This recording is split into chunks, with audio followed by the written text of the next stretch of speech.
Hello everyone, आज हम binary codes के तीन अलग अलग टाइप्स जिसमें आप आस्की कोड, एब्सिडिक कोड और यूनिक कोड के बारे में डिटेल में स्टडी करने वाले हैं। अगर मैं पहले आस्की कोड की बात करूं तो इसका फुल फॉर्म है American standard code for information interchange. अब ये है क्या? चूँकि आपको पता है कि बाइनरी कोड क्या करता है कि ये डेटा को रिप्रेजेंट किया जाता है। इससे डाटा को रिप्रेजेंट करने के लिए किया जाता है, क्योंकि लास्ट वीडियो में मैंने इसके बारे में डिटेल में आपको बता रखा है, जिसमें डाटा को रिप्रेजेंट करने के लिए 0 1 0 0 0 ये 0 1 का एक सर्टेन ग्रुप बनाया जाता है। यही कुछ था आपके पास। और ये ग्रुप कितने भी बिट का बनाया जा सकता है। हो सकता है कि 4 बिट का हो, 6 बिट का हो, 7 बिट का हो, 8 हो, 16 हो, कुछ भी। लेकिन जब मैं अपने बीसीडी कोड पढ़ा था तो इसे बीसीडी कोड में आपने देखा था इस ग्रुप के लिए 4 बिट का वो उन्होंने यूज किया था। As it is ASCII code भी बाइनरी कोड्स का ही एक टाइप है, लेकिन जिसको डाटा को रिप्रेजेंट करने के लिए इसमें 7 बिट का इस्तेमाल किया जाता है। क्लियर होगी बात कि ये क्या है कि it is a method to represent the data by using the 7 bit code group. ये बोल सकते हैं आप, तो जिससे आप 7 बिट कोड का इस्तेमाल करके डाटा को रिप्रेजेंट करते हैं। और ये सबसे पहले मार्केट में इंट्रोड्यूस किया गया था 1967 में।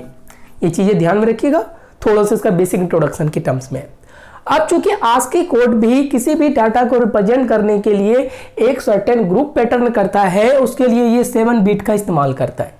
अब मैं अगर 7 बिट को 201 के फॉर्म में कंबाइन करूं, यानी एक ग्रुप बनाऊं, तो टोटल हमारे पास जो ग्रुप बनेगा वो टोटल ग्रुप बनेगा 2 to the power 7 ग्रुप।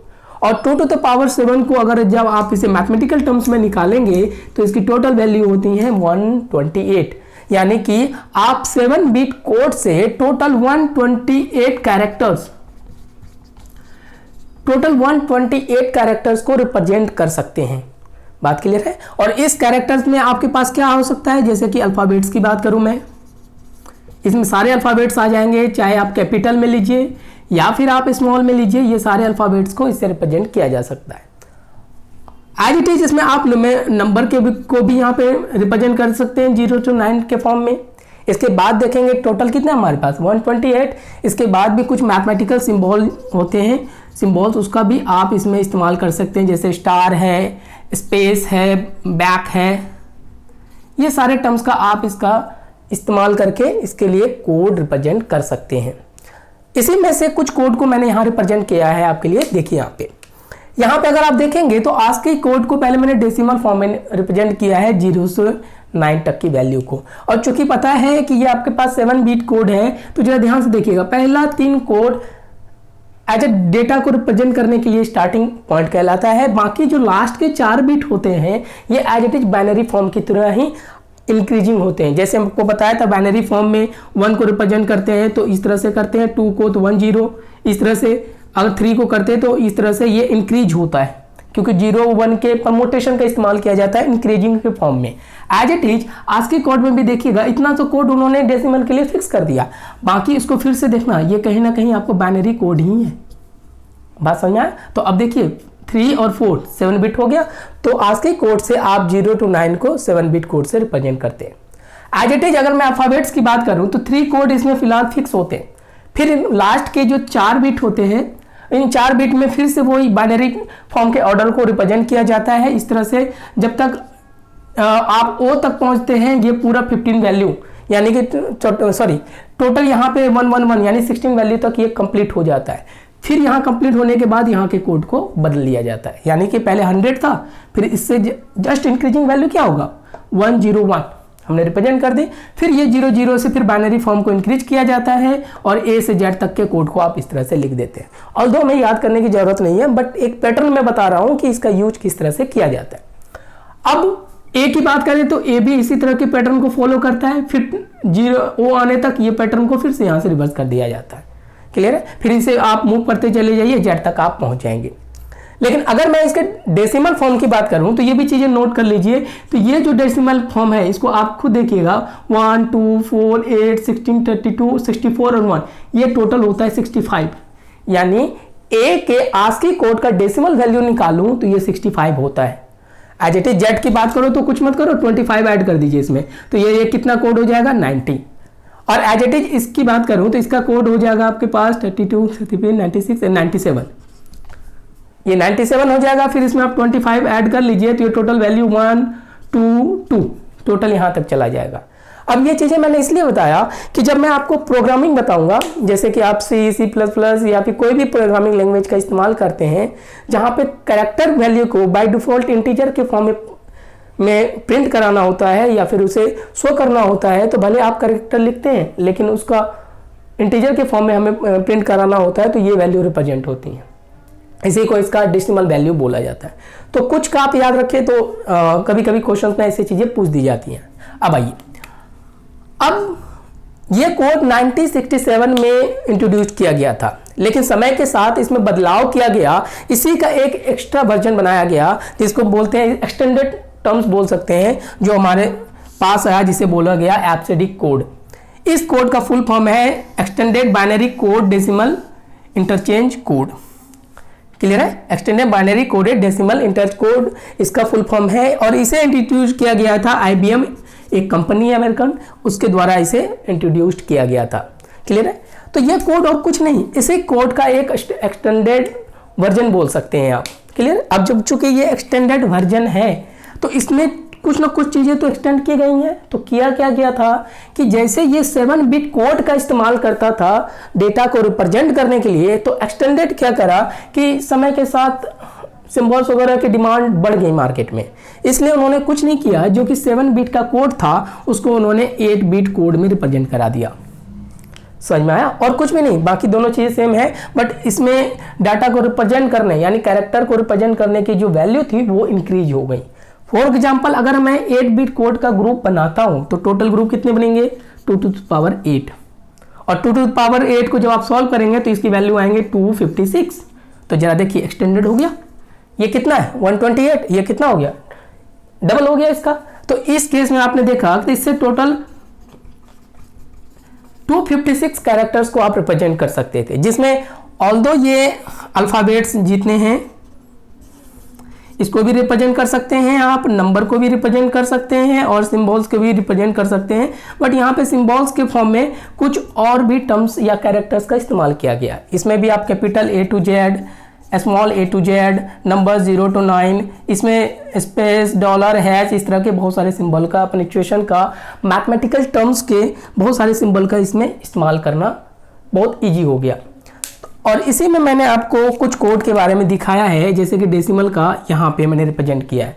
तो दोनों में डिफरेंस क्या है कि ये 7 बिट कोड था पर इसको 8 बिट कोड कर दिया गया। एज इट इज इसमें पहला 3 वैल्यू को कांस्टेंट रखा गया और बाकी के 4 वैल्यू को इंक्रीजिंग ऑर्डर में किया गया। तो इसमें क्या किया गया, पहले 4 वैल्यू को किसी डेसिमल के लिए पहले कांस्टेंट बना दिया गया, फिर इसको इंक्रीजिंग ऑर्डर में मूव करता गया। जैसे यहाँ की वैल्यू सारे 1 1 1 हो गया, तब पहले 4 वैल्यू के डिजिट को बदल दिया जाता था। समझा?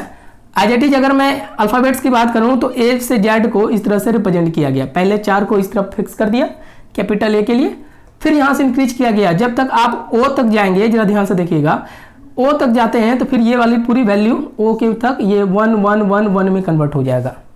फिर यहाँ से ये वाली वैल्यू चेंज होती चली जाती हैं। क्लियर है? तो ये चीज़ें ध्यान में रखिएगा कि किस तरह से हम एब्सिडिक कोड को रिप्रेजेंट करते हैं। ऑल्दो इतनी ज़रूरत नहीं है, मैं बस एक प्रोसेस मैंने बता दिया कि इसका यूज किस तरह से किया जाता है। अब आइए, अब चूंकि मार्केट में 2 कोड हमारे पास ऑलरेडी था, लेकिन इस कोड के बहुत ज़्यादा डिमेरिट था। डिमेरिट क्या था, जरा ध्यान से समझना।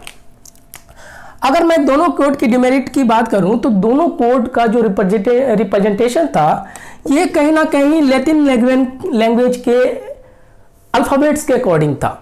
जरा ध्यान समझिए, मैं इसके डिमेरिट की बात कर रहा हूं क्योंकि एब्सिडिक कोड और आस्की कोड दोनों कोड आपको काफ़ी कैरेक्टर्स को रिप्रेजेंट करने के लिए, डाटा रिप्रेजेंट करने के लिए हमारे पास ग्रुप बनाता है। लेकिन इसके बावजूद क्या हुआ कि सन 1991 तक चूंकि कंप्यूटर के जो टेक्नोलॉजी था इसका काफ़ी ज़्यादा एक्सपेंड हो गया, यानी हर एक देशों के पास इसकी टेक्नोलॉजी थी।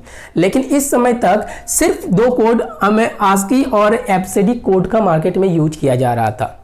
लेकिन अब प्रॉब्लम क्या था कि ये दोनों कोड का जो रिप्रेजेंटेशन था कहीं ना कहीं लैटिन एक लैंग्वेज है, लैटिन अल्फ़ाबेट से, ये दोनों अल्फ़ाबेट्स के अराउंड था। लेकिन आपको पता है कि जब ये टेक्नोलॉजी एक्सपेंड करते हैं तो हर एक कंट्री का अपना अपना अल्फ़ाबेट्स कैरेक्टर था, तो इससे वो चीज़ें वैलिड नहीं हो पा रही थी। ना ही 256 कैरेक्टर से उतने डेटा को रिप्रेजेंट कर पाते, ना ही इससे कर पाते।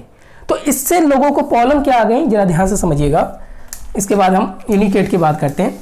इससे लोगों को क्या प्रॉब्लम आ गई कि जो इंटरनेशनल इंफॉर्मेशन था उसको आप एक्सचेंज नहीं कर पाते।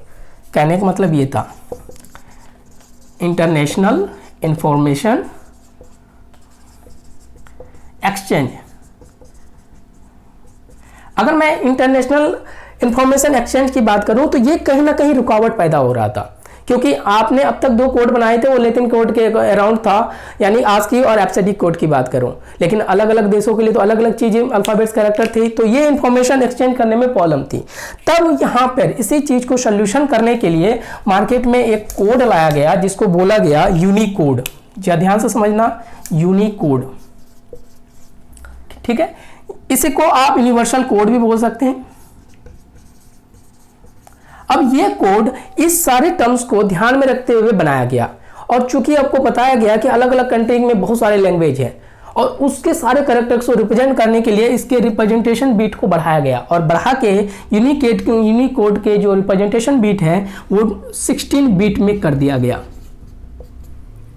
क्लियर है? तो अब जैसे ये यूनिकोड 16 बीट में रिप्रेजेंट हुआ तो टोटल अगर आप इसमें देखिए तो टोटल ग्रुप लगभग 65,536 के तकरीबन बन जाएगा। इतने ग्रुप से अगर मैं इसको रिप्रेजेंट करूं ये तो हो जाएगा 65,536 कैरेक्टर्स पे। अब इतने ग्रुप से आप every language in the world, कोई भी लैंग्वेज जो हमारे संसार के हैं सारे को लैंग्वेज के कैरेक्टर्स को आप रिप्रेजेंट कर पाते हैं। अब इससे फ़ायदा क्या हुआ कि इससे फ़ायदा ये हुआ कि लोगों के बीच इंटरनेशनल इंफॉर्मेशन का एक्सचेंज, कम्युनिकेशन बहुत इजी हो गया। इसलिए इसी कोड को इंटरनेशनल इंफॉर्मेशन एक्सचेंज कोड भी बोला जाता है, ये भी ध्यान में रखिएगा। बात समझ में आए? क्यों? यूनिकोड ने सोल्यूशन कर दिया, पूरे वर्ल्ड के जो लैंग्वेज थे सबके कैरेक्टर्स अलग थे, सबको रिप्रेजेंट, क्योंकि इतना बड़ा ह्यूज डेटा, सारे कैरेक्टर्स इसके अंदर आ जाएंगे। क्लियर है? और इसीलिए चूंकि इंफॉर्मेशन एक्सचेंज करना इजी था इसलिए इस कोड को इंटरनेशनल इंफॉर्मेशन एक्सचेंज कोड भी बोला गया। समझ में आया क्यों बोला गया? मैंने आपको एक एग्जाम्पल के थ्रू बता दिया। तो ये चीज़ें आपको अपने एग्जामिनेशन व्यू से याद रखनी है कि यूनिकोड जो है एक 16 बिट कोड होता है, ये इंटरनेशनल इंफॉर्मेशन एक्सचेंज कोड भी इसको बोला जाता है। और आज के डेट में बहुत सारे प्रोग्रामिंग लैंग्वेज ऐसे हैं जिसमें डिफ़ॉल्ट लैंग्वेज के टर्म्स में, यानी डिफ़ॉल्ट कोड के टर्म्स में यूनिकोड का इस्तेमाल किया जाता है। जैसे कि आप बोल सकते हैं जावा, और भी बहुत सारे प्रोग्रामिंग लैंग्वेज है जिसमें डिफ़ॉल्ट कोड में यूनिकोड का इस्तेमाल किया जाता है। तो ये आपको फुल डिटेल था आस्की कोड, एब्सिडी कोड और यूनिकोड का। Thank you.